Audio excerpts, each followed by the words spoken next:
A young man fixed an old woman's broken fence, but when he came back to check on her, the first time Caleb saw the old woman, she was standing barefoot in the mud, staring at a broken piece of wood like it had betrayed her. She didn't call for help. She didn't need to. Her silence screamed louder than any words. He had driven past that crooked white fence every day on his way to the hardware store, where he worked part-time stocking shelves and helping folks carry bags to their cars. It was always sagging, always one storm away from falling into the weeds. But something about that morning, maybe the way the gray clouds hung low, or the way she gripped the post like it held the last of her strength, made him stop. She didn't flinch when he stepped out of the truck. Didn't smile either. Just nodded like she already knew he'd show up one day. "You need a hand with that?" Caleb asked, pointing to the mess of splintered wood. She studied him for a second. "It's been broken a long time," she said. "Most things around here are." Caleb fixed the fence. He didn't charge her. He barely spoke. And when he left that day, she stood on the porch with her arms crossed, watching until his taillights disappeared down the dirt road. That should have been the end of it. But something pulled him back. The woman's name was Eleanor. 83, maybe older. She lived alone in a crumbling white house, surrounded by silence and stories no one had asked about in years. Her husband, gone. Her children, scattered. Her garden, wild. And the fence had been her husband's last project before the cancer took him. Caleb came back 2 days later. Said he was just checking to make sure the boards were holding up. Brought her a pack of nails and a smile he didn't know he had. "You really don't have to," she said, wiping her hands on a faded apron.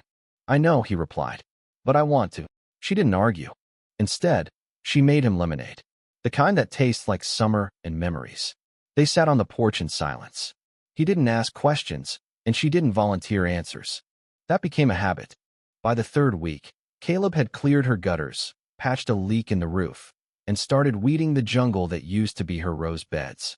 "I don't get many visitors," she said once, eyes on the horizon. "People think old things don't matter." Caleb didn't know what to say to that, but he nodded, because it did matter. She did. He learned to listen to the quiet, to the creak of her porch swing, to the way she paused before answering, like her thoughts had to travel farther than most. She told him about the war, not the one with guns and soldiers, but the one that happened after, when her husband came home and nothing felt the same. About the baby she buried, the letters she never sent, the music she used to dance to when no one was watching. Sometimes she cried without a sound. Sometimes she laughed so hard she had to hold her ribs. And all the while, Caleb kept showing up, fixing what he could, listening when she let him, being there. But on the 32nd day, she was gone. He knocked on the door. No answer. The windows were shut. The porch light was off. Her truck, an old blue Ford that hadn't run in years, was still rusting in the grass.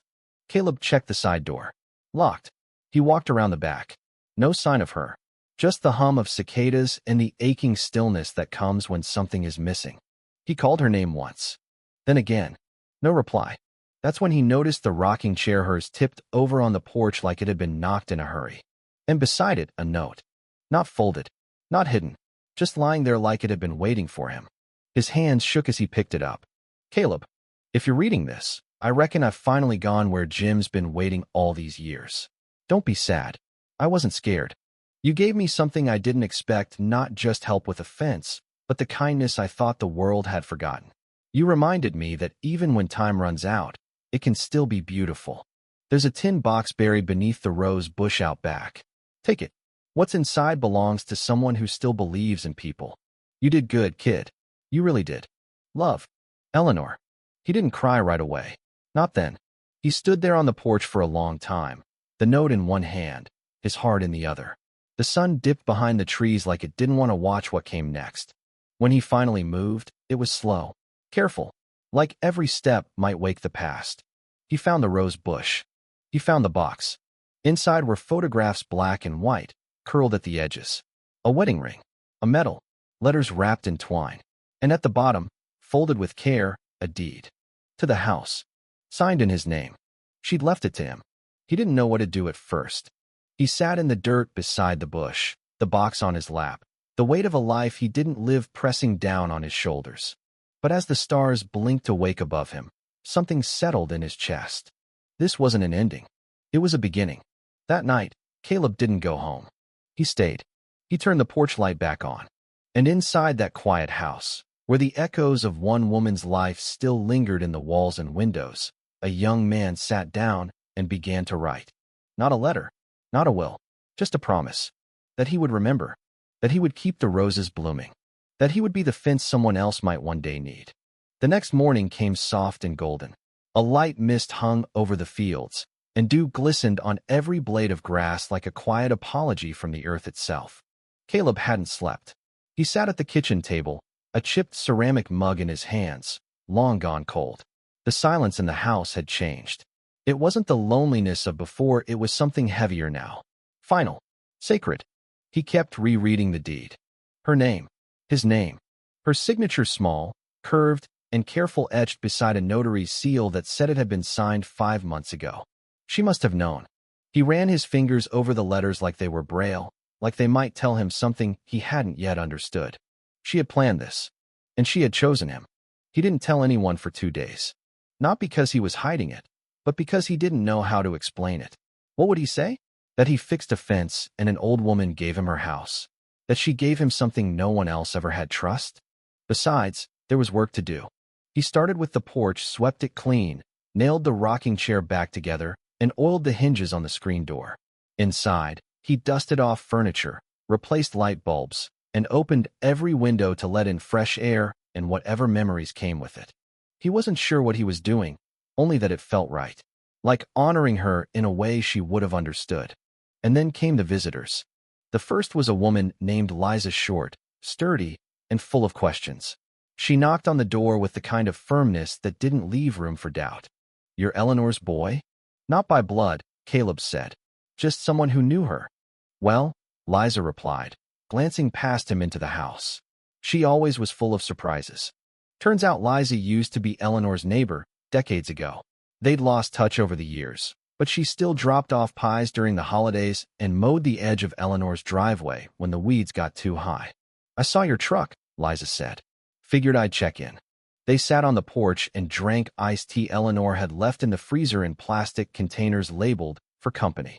Caleb thought that was exactly like her, thinking of others, even when she had nothing left to give.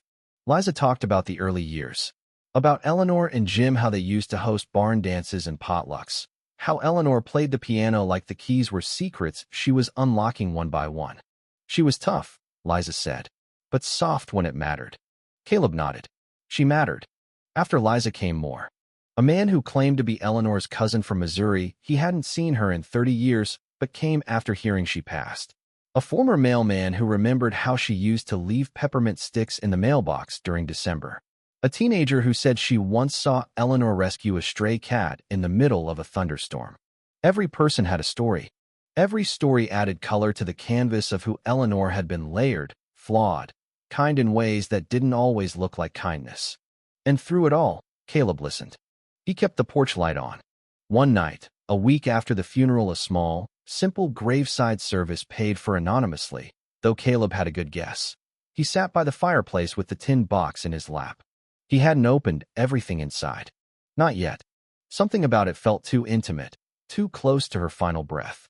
But that night, he was ready. He unwrapped the twine holding the letters. They weren't addressed. No stamps, no dates. Just Eleanor's handwriting on yellowed paper, each page folded carefully like it had been read and reread 100 times. They were letters to Jim. Some written years after his death. Some filled with pain. Others with hope. Some were no more than a single sentence. "I dreamed of you last night. You still had that crooked smile. I fixed the back door today. You'd laugh at how long it took me. I'm lonely." Caleb read them all. Each word a window. Each paragraph a pulse. By the time he finished, his eyes were wet and his hands were trembling. Love like that, love that stretched beyond the grave, he'd never known it could be real. But it was. It had lived in this house. And now, somehow, it lived in him. The next few weeks passed in quiet rhythm. Caleb started sleeping in the guest room, fixed up the fireplace, and set up a small desk by the window overlooking the road. He began writing. Not fiction, not essays. Letters. To Eleanor. "The roses are blooming again. I trimmed them just like you said. Liza brought over peach cobbler. I told her you would have rolled your eyes at how sweet it was. I miss you, even though I never really had you. It helped, even if no one ever read them. even if she'd never answer. He placed each letter in the same tin box beneath the rose bush. She had left a piece of herself in that soil. He was returning the favor. One rainy evening, Caleb received a letter. A real one. Mailed, stamped, addressed in careful script. He almost missed it had been left at the post office because the mailbox hadn't been checked in weeks. The return address was unfamiliar. Inside, a card. Dear Mr. Whitaker, I hope this reaches you safely. My name is Olivia. I'm Eleanor's granddaughter. I didn't find out about her passing until recently. My mother and Eleanor had a complicated relationship, and for most of my life, we weren't in touch. But I'd like to talk to you, if you're willing. I heard you were with her at the end, that you helped her, that she trusted you. I'd like to know more. Sincerely, Olivia Grace Bennett. Caleb sat with the letter in his lap, the rain tapping soft against the window. He didn't know Eleanor had grandchildren. She'd never mentioned Olivia. Not once. He stared at the name for a long time, unsure of what to feel. Was this a beginning? Or a storm? They met 2 weeks later. Olivia was 32, wore her hair in a loose braid, drove up in a silver Prius, and stood on the porch like she didn't know if she was supposed to knock or walk away. Caleb opened the door before she made up her mind. You must be Caleb, she said. You must be Olivia. She smiled. Tired eyes. Kind mouth. Her resemblance to Eleanor was subtle, a tilt of the chin, the quiet way she observed everything. Inside, they sat in the same chairs where Eleanor had served lemonade. I'm sorry I wasn't here, Olivia said. I should have been. Caleb didn't answer right away. He just looked out the window. She didn't talk about you, he finally said. I know, Olivia whispered. That's why I need to ask. They spoke for hours. About Eleanor. About the years lost. About the letters Caleb found, and the ones Olivia never got to send. Olivia cried when she read the last note Eleanor left him. She always had a strange way of showing love, she said. But she meant it. They sat by the fire long after the words ran out. At one point, Olivia asked, Why did you stay? Caleb looked at the glowing embers, thought of the fence, the rocking chair, the letters buried beneath the rose bush. Because she let me. That night, as Olivia prepared to leave, she paused by the front door. You know, she said, I was afraid you might be some kind of thief, that maybe you took advantage of her. I know, Caleb replied. But now I think maybe you were the only person who saw her. She made it easy, he said. Once you stopped looking away. She nodded. Then, almost as an afterthought, she reached into her coat and pulled out an envelope. I found this, she said, tucked in one of her old books. It's for you. He opened it after she left. Just one sentence inside, written in Eleanor's shaky hand. You gave me back time. Caleb sat with the letter against his chest for a long time. Outside, the wind rustled the branches, and her fence stood straight and strong. Fall came slowly.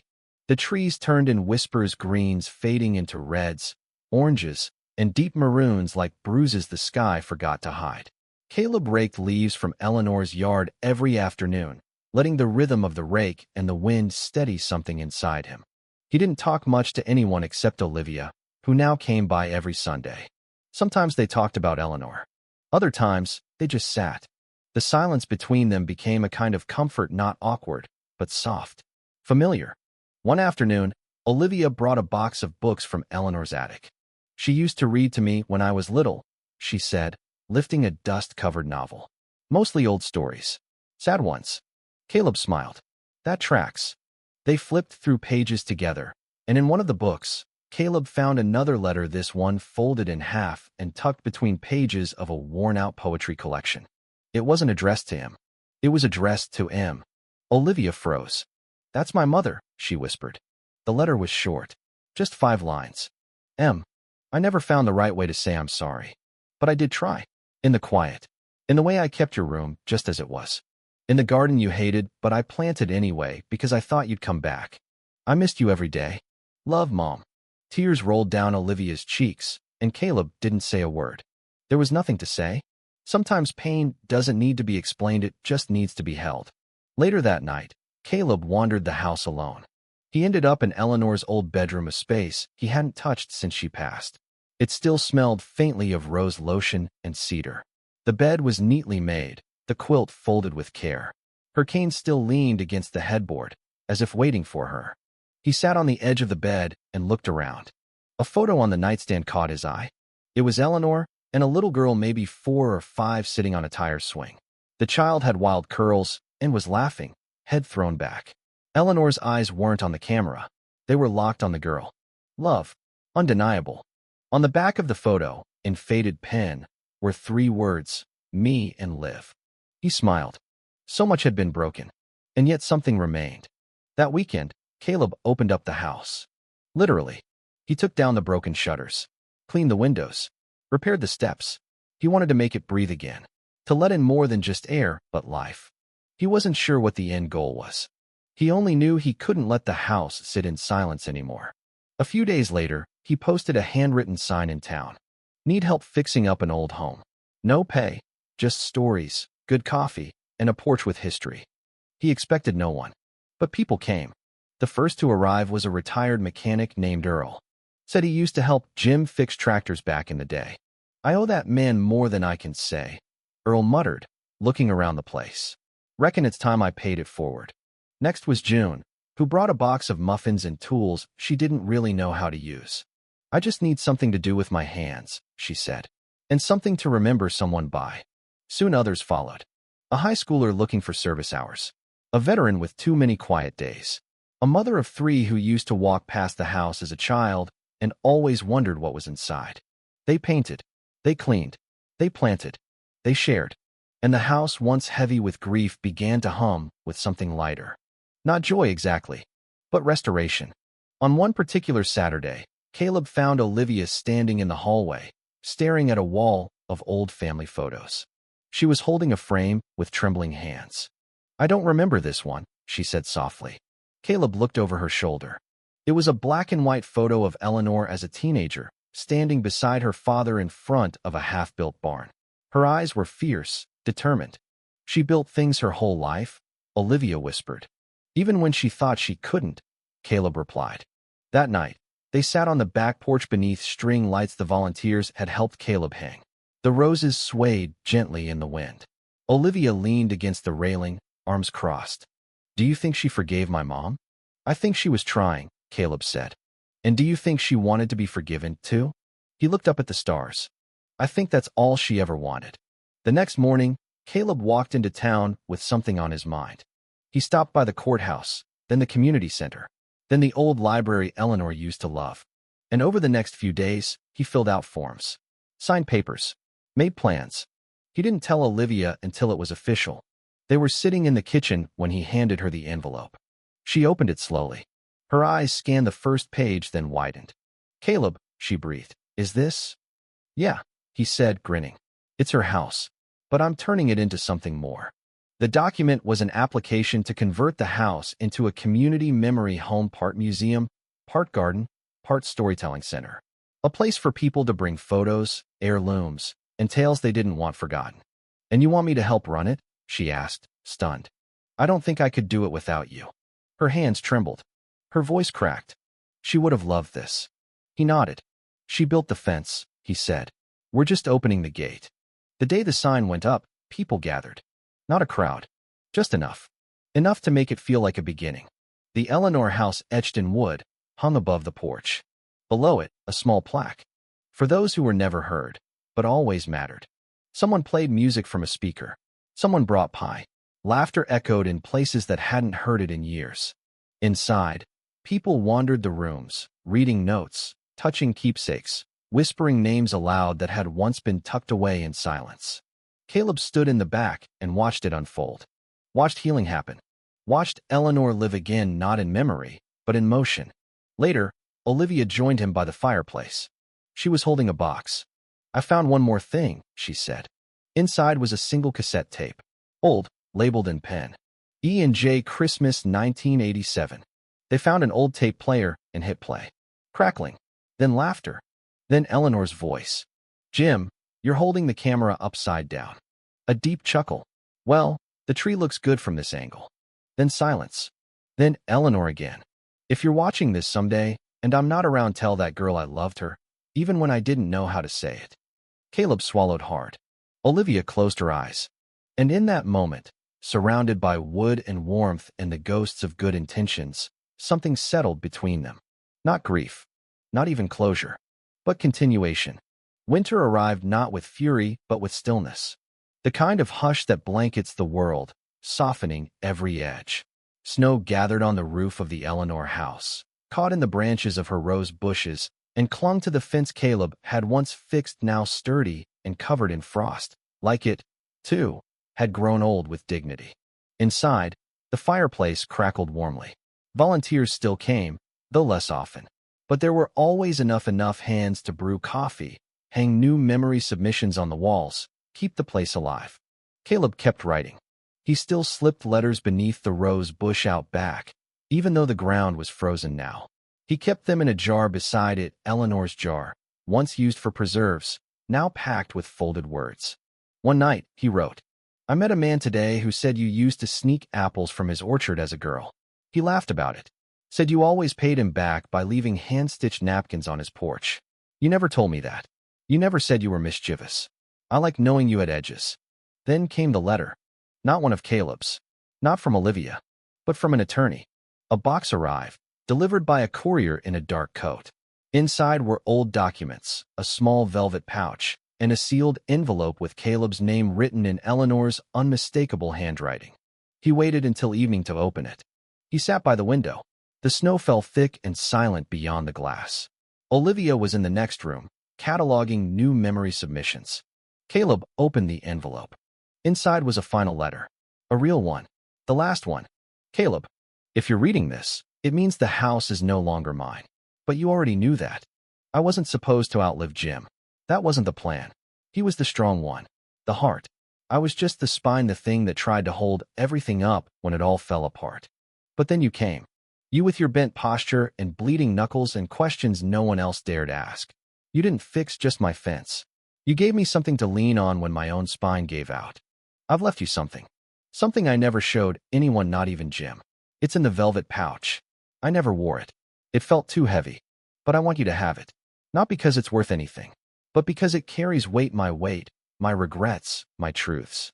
Do with it what you will. But don't forget me. I know you won't. Yours, Eleanor." His hands trembled. He opened the pouch.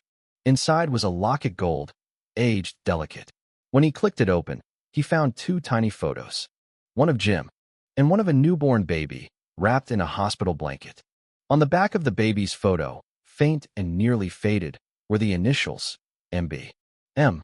Her daughter. Caleb showed it to Olivia that night. They sat in silence for a long time. "She kept this all her life," Olivia said, brushing a finger over the locket's curve. "But she couldn't wear it. She carried the memory, not the symbol," Caleb said softly. Olivia nodded. "She must have hated herself for what happened with my mom." "Maybe," Caleb said. "Or maybe she just didn't know how to make it right." Olivia looked up, her eyes shining. "And maybe all of this is her way of trying." That winter, Olivia's mother came. Not for a visit, not for forgiveness, but for quiet. Her name was Margaret. She stood on the porch in a dark coat, a scarf tucked beneath her chin, and stared at the house like it was something from a book she once loved and couldn't bear to reread. "I didn't think I'd ever come back here," she told Caleb. But she did. He gave her space. Let Olivia guide her through the rooms. Let the silence speak louder than apology. Over the next few weeks, Margaret came back again and again.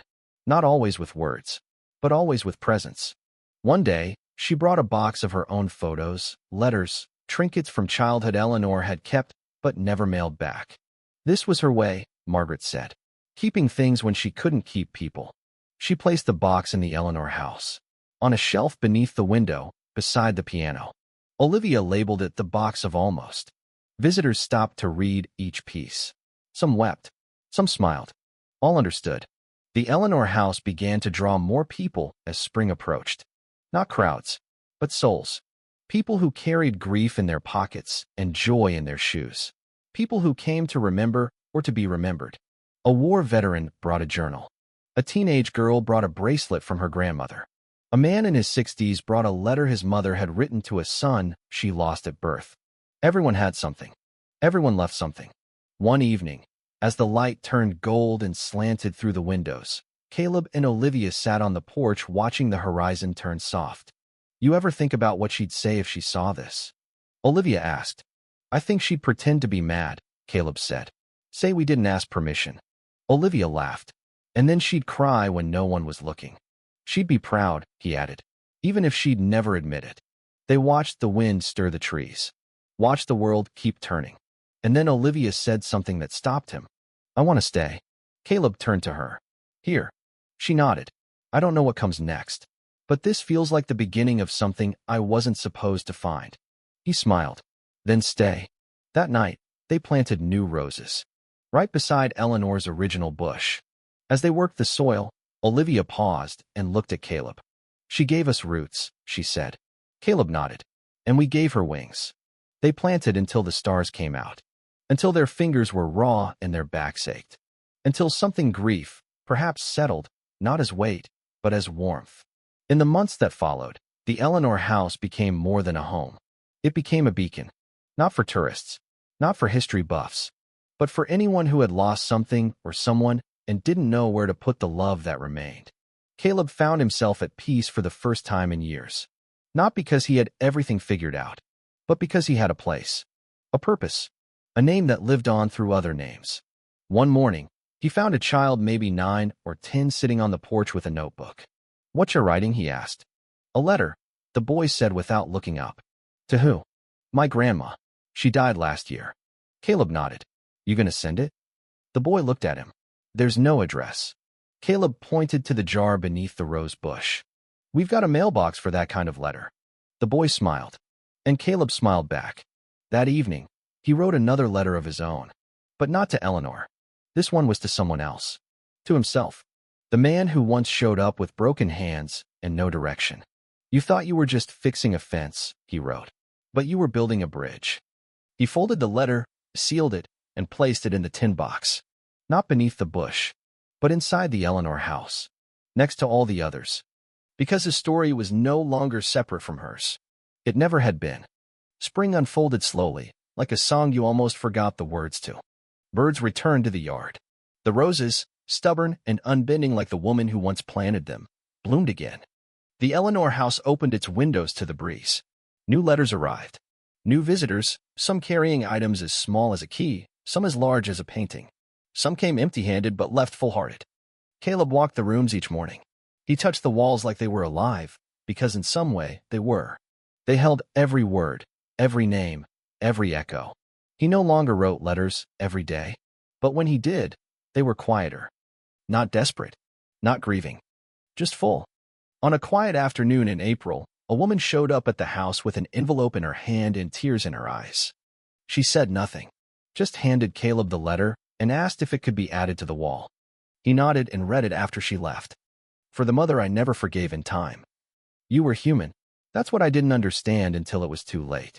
Now I do. And I carry you forward, every day, with both love and truth. Your daughter. Claire. Caleb pinned it beside another note from a different decade. He stepped back. 2 lives. 2 letters. 2 attempts to say what mattered before it was gone. That was the whole point. Olivia began offering writing sessions at the house. Memory circles, she called them. People gathered weekly in the garden. They brought journals, old photos, and stories. Some were shy. Some were shaking. Some were ready. Olivia made room for all of it. One day, Caleb sat in on a session. A man in his 60s stood up and read a poem he wrote for his late brother. He finished. Everyone clapped gently. The man looked at Caleb and said, "This house made me believe my story wasn't over." Caleb smiled. That's what she would have wanted. The man tilted his head. She your grandmother? Caleb thought for a moment. No, he said. But she made me feel like I belonged to someone. That night, Caleb and Olivia sat on the porch, wrapped in blankets, drinking chamomile tea. The roses swayed. The wind was soft. She would have hated how many people walked through her house now. Olivia laughed. She also would have made them pie, Caleb added, and told them to leave by 6 p.m. sharp. They both laughed, and then fell quiet. I think I'm going to write her a book, Olivia said suddenly. Not just letters. A whole book. About her. About all of this. Caleb turned to her. She'd fight you on every page. Olivia smiled. Let her. That weekend, a young couple came in with a small wooden box. Inside were 3 love letters all dated 1949 from a woman named Ruth to a man named Joseph. They had been married 62 years. They donated the letters with shaking hands and eyes that looked like they'd seen too much and still loved through it. Caleb placed them in the corner of devotion, next to Jim and Eleanor's wedding photo and a quilt hand-stitched by a woman who never had children but helped raise 5. Every story mattered, even the ones no one had asked for. A few weeks later, Olivia found Caleb alone in the attic. He was holding a piece of old wood from the broken fence, the original piece. "You kept it?" she asked, surprised. He nodded, thought about burning it, then thought maybe it should stay. He sanded it down that night and carved a sentence into it by hand. "What is broken can still hold." They hung it over the fireplace. Then came the storm. A late spring tempest that tore through the town. Trees fell. Power lines snapped. The Eleanor house withstood it mostly, but the Eleanor's rose bush cracked in half. Caleb found it the next morning. He stood in the garden, soaked and breathless, staring at the jagged base. It felt like losing her all over again. Olivia came out slowly. Saw the bush? Said nothing. They knelt together, and without speaking, began digging. They took one surviving root, cut it carefully, and planted it in a pot. A month later, a new rose bush sprouted on the other side of the garden. Not Eleanor's, but from her. That was the whole idea. Not to preserve, but to continue. On the first anniversary of Eleanor's passing, the town held a gathering at the house. People stood in the yard with candles, not mourning, but remembering. Someone read one of Eleanor's old letters. Someone played her favorite song on an old violin. And when the wind picked up, the candles flickered in a way that felt like something more than wind. Caleb stood beneath the porch light. He looked at the faces in front of him, old, young, strangers, friends. And he spoke. "I came here a stranger," he said. "I stayed because of her." He pointed to the house. "But we built this because she reminded us all what it means to be seen. Even if it's late. Even if it hurts. Even if it's through a broken fence." People bowed their heads. Some wiped tears. And then Olivia stepped forward. She held up a small book, the one she'd been writing. "I called it The Gatekeeper," she said. "It's about her. And it's about you." She turned to Caleb. "And how when we show up for someone, we never walk away unchanged." After the ceremony, Caleb went inside, sat by the fireplace. He took out one last letter. This time, it wasn't for Eleanor. It wasn't for anyone. It was for the future. If you're reading this, it means you found this place and felt something shift in you. That's what it does. This house, her house, is filled with things people thought were too broken to matter. But they do. You do. May you leave here with more love than you came with. Signed. A man who once thought a fence was the end of a story but learned it was only the beginning. He folded it, placed it in the jar, then went to bed. And when morning came, the house breathed. The floor creaked. The light pooled in Eleanor's kitchen.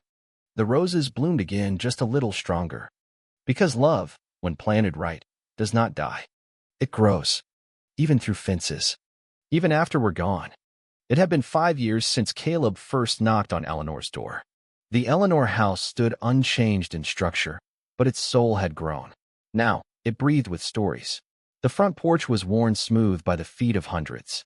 The garden bloomed not just with roses, but with wildflower seeds left by strangers, growing together in a mess of color and kindness.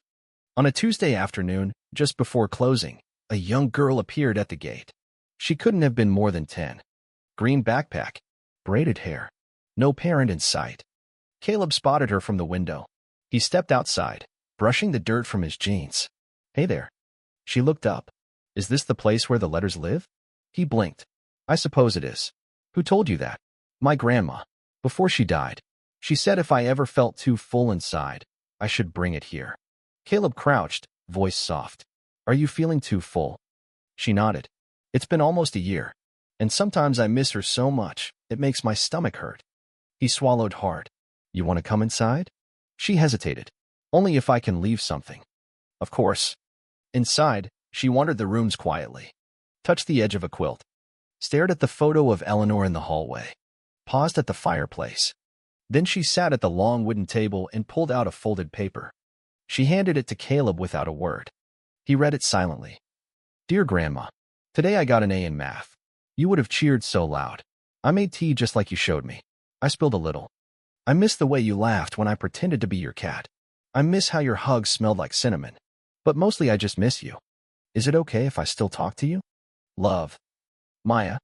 Caleb blinked the sting from his eyes. He looked at her. Would you like to put it in the wall yourself? Maya nodded. He handed her a pin. Together, they walked to the far wall, the one reserved for first-time letters. She pinned it beside a note that had been written by Eleanor herself, years ago. Then she stood back and whispered, "It's not as heavy now." Caleb knelt beside her. That's what this place does. It holds the heavy things for a while. Maya looked up at him. Did you know her? The lady who made this house. I did.